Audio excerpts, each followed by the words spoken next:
Roberts, right? We're going to get him out now. You guys are going to clap. You're going to go mad. It's going to be fun. So we all agreed? Just you three. Thanks very much. I need you right now. Let's do this, right? Please, everybody, start clapping and give it up. You like it's Richie Roberts.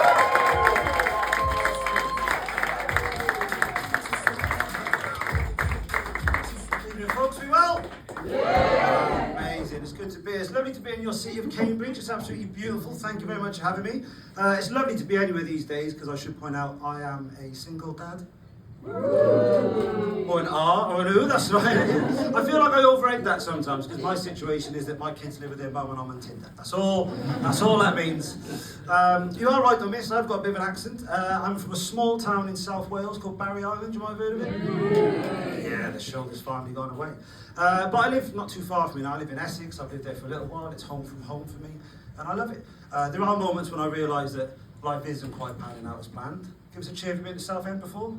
A couple of people, yeah, you've got to bear in mind I'm a 45-year-old man. I've gone from Barry Island to Adventure Island. This is not how I thought life was going to be. But I've got two kids. I've got two little cock blockers. They are, yeah, they're 9 and 10 years of age, and I love them to bits. And their mum's local. She's from Essex, which means my kids are half Essex and half Welsh, which means they're thick, but they can sing. So we take the wins, don't we? We take the wins.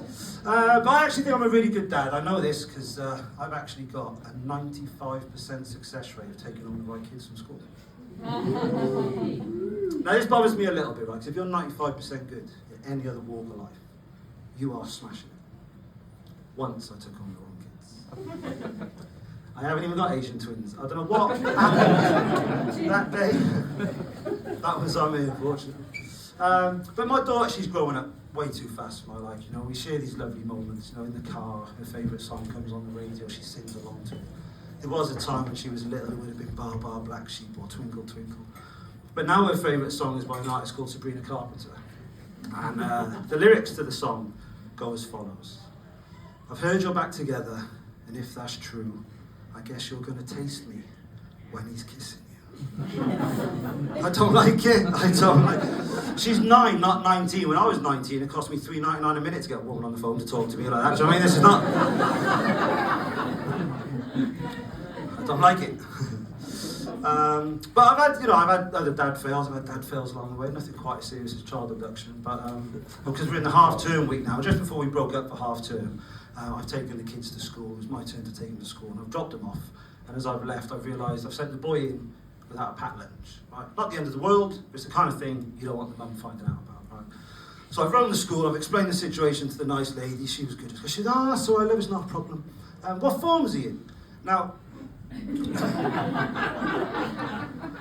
I know the square root of fuck all about my children. So I said, listen, I don't know what form he's in. She said, that's all right, love, no problem. What's his teacher's name?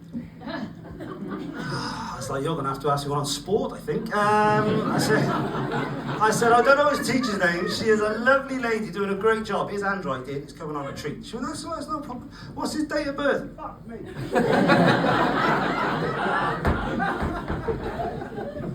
And I'm not proud of this, Cambridge. I overreacted, right? The effects of stress. I said, listen, lady, I know my name. I know his name.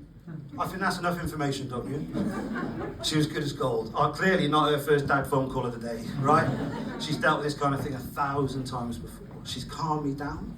We've gone through some breathing techniques. Wrong school.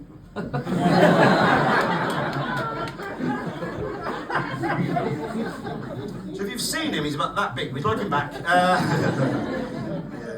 No, but they're doing well. They're doing well in school. I think school was wasted on me. Education was wasted on me. I wasn't very good at school. But as I've got older, I've spent more time getting more interested back in things. You know, like I like history, right? I love the sciences, right? I love, all that kind of like the space and the galaxies. You know, when Brian Cox is on like that, and he goes, stars are brilliant. I do impressions, and he's like, stars are brilliant. And I love it. And I was thinking the other day, we went back to the moon, apparently. You see that Armistice 2? We went back to the moon. We went back to the moon like I go shopping at Asda. I do 2 laps, fuck this, then I go home. Like that's all happening. But I was thinking, like the brain power, right, that it took these scientists, because what they had to do was they had to launch the rocket.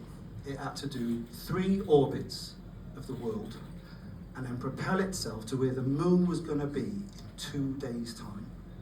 Do 2 laps of the moon and then come back and land at Earth. I thought, that is impressive. I was doing homework with my boy the other day, and I couldn't work out if a train leaves Edinburgh at 3 o'clock travelling at 50 miles an hour. But I do, I like learning, I like challenging myself. Like I said, I was watching a programme about space-time, right? And I was learning about space-time, and I was getting my head around it. Like they were saying that the Andromeda Galaxy is our nearest galaxy, right? And it's so far away in light years that if you were on the galaxy and you looked back, light's taken so long to travel that you would see dinosaurs on Earth. That's impressive, isn't it? That's mind-blowing. And I could get my head around that. And then I started thinking, oh, I've bitten off more than I could chew it. Because I watched a programme, a documentary on Netflix. And it was about infinity. They were going to try and explain what number infinity is. And I thought, oh, this could be good. And I watched the introduction, and it's like these scientists, and they said, well, infinity could be a number incomprehensible to the human brain that we couldn't possibly, a good word that, wasn't it? We couldn't possibly work out or fathom, right? Or it could be the number one. Ooh, I'm hooked. I've got the hook now, right? Past the introduction. And it was, the way they explained this, imagine you've got a car, right? And this car has got wheels, right? But the wheels are square, right? How many sides has the square got? 4. That's good. Pressure was on there, wasn't it? Everyone else in the front row shitting themselves waiting for hexagon, right? And he said that would be a bumpy ride, wouldn't it? It'd be a bumpy ride. And then he said, imagine then it had a hexagon. How many sides has a hexagon got? 6. It's got the X in it. That's how we remember it. Octagon, 8. I'll help you out, right? 10 sides, but still bumpy. Imagine it had 100 sides, 1,000 sides. Imagine it had 1,000,000 sides. Imagine these wheels now had an infinite amount of sides that it made a perfect circle. And how many sides has a circle got? 1. Boom. Ed's gone now. Ed's gone. 10 seconds later, I'm watching Is It Cake? I'm like, is it cake? That's harder than it looks. That is harder than it looks. Is it cake? No, it's good. It's good. Yeah, so like being a dad's important to me. My dad passed away a few years ago. And I like talking about my dad because it was around about, remember like that COVID summer. Right? We had that COVID summer. We'd gone into lockdown. And my situation was, just before the Christmas, I'd split with the kids' mum. And I moved into a little flat, and it was meant to be New Year, new me and all that, and then we had lockdown and COVID. And my dad was living back in Wales, and he had the early onset stages of dementia, right? So he still sort of knew who I was, but he was very forgetful. And it was a difficult time, and it was decided that the best thing for my dad, because the living arrangements back in Wales, but he would come and live with me, right? So there's now me and my dad, COVID, lockdown, dementia, and a flat, right? Now, when I left home at 18, I left Wales at 18, I joined the army, and I lived away from home. So apart from going back to visiting, this COVID summer was the longest me and my dad had spent together, probably consecutively for about 20 years, and we had some great times. But my dad was a bit of a drinker. I remember like talking to him about it, like a few years before we came up, and I remember saying to him, do you think it's time to like curb the drinking, Dad? And he's in his 70s, he said, I've drank all my life. I said, I know, but you've got grandkids now. Do you think it's time to maybe curb it a little bit? He said, no, I like a drink. I said, well, listen, I've got you a leaflet, and it's a helpline for alcoholics. Give it a ring. He said, for you, I'll do anything. And about a week later, we met up, and I said, oh, how'd you get on? He said, I rung that number, load of shit. I said, why is that? He said, I spoke to 2 people. Neither of them knew how to make a margarita. I said, Dad, that's not it. So he's living with me, and he's still drinking. And but we had some of the best, funniest times. It was because of that living situation, right? And I'm grateful for that time we had together. But if we got some football fans in, yeah. So if you remember back then, they put the Euros back a year, didn't they? They delayed it, and they were showing reruns of old football matches. So often I would come home and find my dad 4 cans of Stella Deep watching Wales qualify for the World Cup again. Right? He's going, get a beer, son, we're going to the World Cup. I go, all right, Dad. I reckon I've watched Wales qualify for the first time with my dad 17 times. That's But there was one game in particular we were watching, and they were showing a rerun from 2016. And it was Wales playing Belgium in the Euros quarterfinals. Belgium were the favourites, had all the best players in the world, and little old Wales were playing them, and we beat them. Wales beat them, right? And they had this player called Hal Robson-Kanu. He's not a great player, he's not a Messi or a Ronaldo, but he's a good, solid pro. And he scores this worldie of a goal, absolute worldie of a goal, knocks Belgium out, Wales go through. Come on, Wales. And we're getting to this point where this goal is coming up.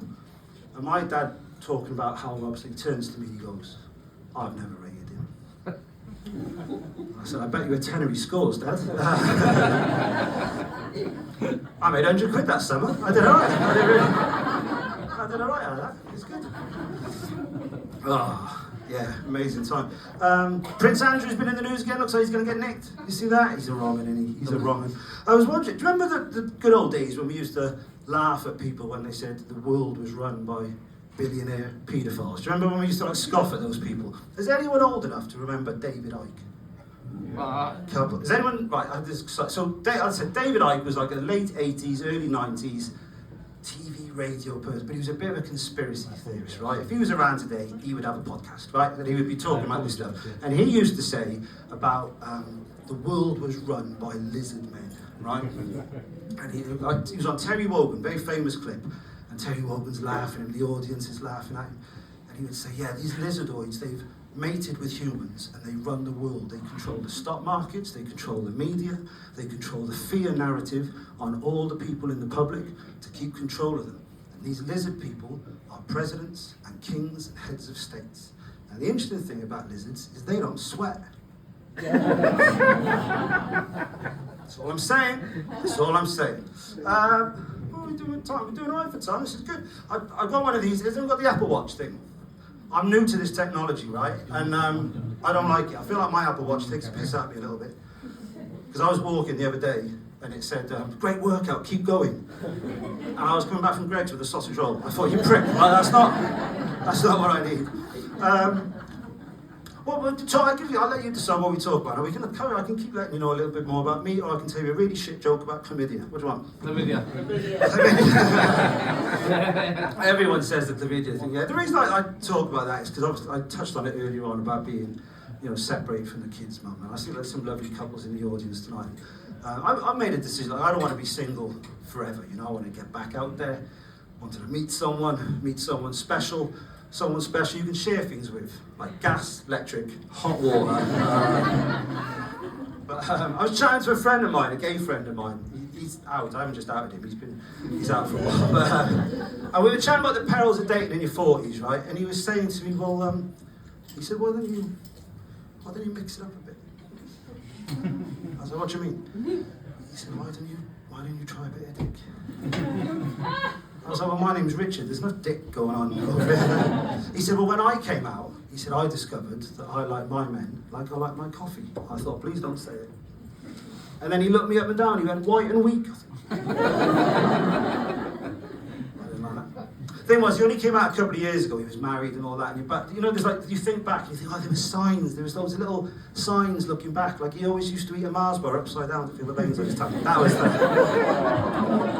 So yeah, that... Should have picked up on that one. You're going to try it. You're going to try it tomorrow. No, it's good. But so we had some couples. Did the Tinder thing? Were you the Tinder couple? And were you guys on the Tinder thing as well? You guys met online yet? So how? Do you mind me asking? So you both local to Cambridge? Royston. Royston. I don't know. But when you so what was your radius search? What was that?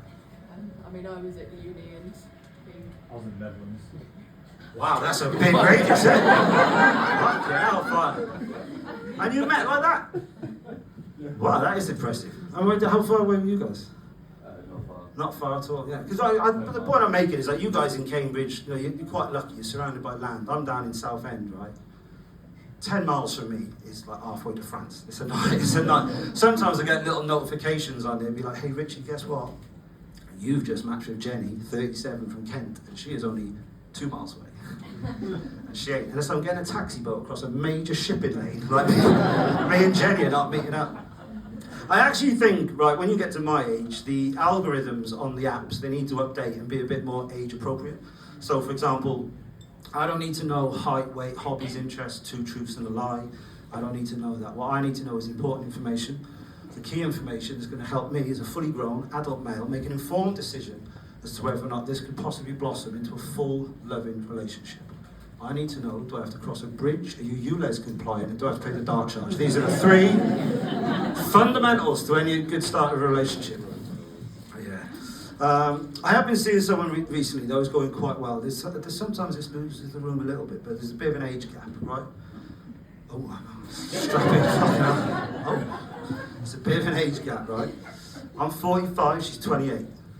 She does have daddy issues, and we are working through those together. Okay, so this, but it's good. It's going really well. It's going good. What you notice though, you think it's all lovely and great, and it is. Like, she's an amazing woman. We get on great, really, really well. But there are difficulties. Like, for example, sexy time, right? Sexy time comes at different times of the day, right? You got to bear in mind, I'm 45. She's 28. She's approaching her sexual peak, and I'm approaching bedtime. But it's true. So I'll give you an example. Like, first thing in the morning, not a problem. I'll give any young buck a run for his money. Lunchtime, too. Anything after the chase, I'm 50-50.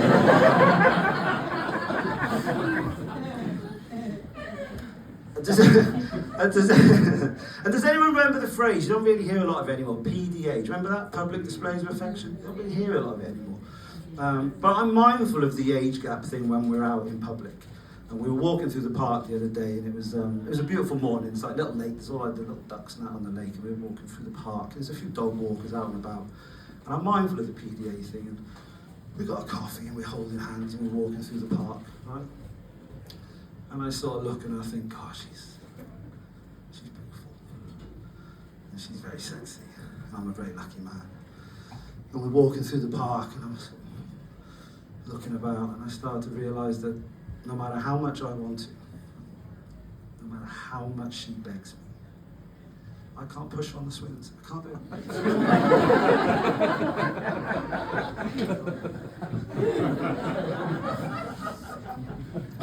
It's a weird image, isn't it? It's a weird image. That's true.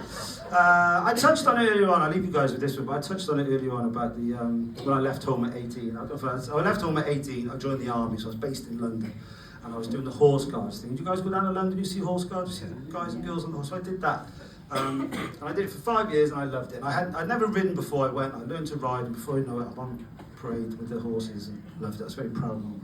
And some of you might see on Instagram, if you're on the socials, like the videos, and you see those lovely touching moments where people come up and they stand next to the horse, especially when there's children. There'll be young children. Sometimes these children have got learning difficulties or special needs, and there's a genuine connection between horse and child. It's a beautiful thing, and these videos get millions of views, and it's amazing. And then there's the other videos where dickheads turn up, and dickheads try and mess around with the horses. And what happens now is, this guy will be sat on the horse like this, and someone will be mucking around like that, and they press a little button, and then a big hairy-ass copper comes out with a gun, and he walks out and he goes, fuck off. And they go away. The reason they go away is because everyone's got camera phones, everyone's filming, and they've got to be a bit respectful of it. But when I was doing it in 2002, I'll be honest with you, a lot more people got knocked the fuck out when I was sat on that horse. I got awarded 2 weeks in Colchester for hitting someone on the top of the head with a sword because he's been an idiot. Do you know what I mean? It's got to be done. But the story I'll leave you with on the end is to finish with is this. And I'm not breaking any confidentiality agreement sharing this with you, because this story ended up on the front page of The Sun. So, as it was. So, does anyone remember Foot and Mouth? Yeah. Around 2003, very difficult time. So we were in a northwest London barracks, and we couldn't take the horses off camp. So we would exercise the horses on camp, ride them around the track, ride them around the riding school, bed them down, and then as squaddies, every day for a summer, we were down the pub by 11 o'clock, and it was mental. Crazy. Boredom, drinking. And then a few of the boys and girls, they got to know some of the locals in the pub, and they got a little bit of flavour for the packet, you know, the Colombian marching powder, right? And they got a little bit out of hand, and it became a bit of an epidemic, a bit of a problem. I come back one weekend, and I was a bombardier, right? Like the stripes on my arm, and I was in charge of like a group of guys. And I've come back, and I'm sorting my kit out my room, and knocking the door, like, bombardier, come down the pub. I said, no, I've had a long weekend. I said, I need to sort my kit out, have fun, but remember, tomorrow, 9 o'clock parade, sharp as a carrot, don't be late. They said, no, so they've gone down the pub. Following day, 9 o'clock parade, I'm on the parade square, I'm inspecting them. They're all lined up, sweating, just sweat pouring off. Reason being, over in the corner of the parade square is a blue transit van, and that represents the drug testing team. Spot check. They've turned up unannounced. Camp goes into lockdown, right? So camp goes into lockdown, and no one is allowed to leave until everyone pisses in a test tube, right? Now, because I'm a bombardier, my role is I've got to watch, I have to wear like a tabard, and I have to escort people to the urinal, I have to watch them pee in the test tube, I have to seal it, sign it, and send it off to the lab, right? That's my role. But I took my responsibility looking after those guys and girls seriously. and I pissed in 12 test tubes. And they all came back with chlamydia. Yeah! Folks, you've been amazing. I've been Richie Roberts. You enjoy the rest of your life. Good night.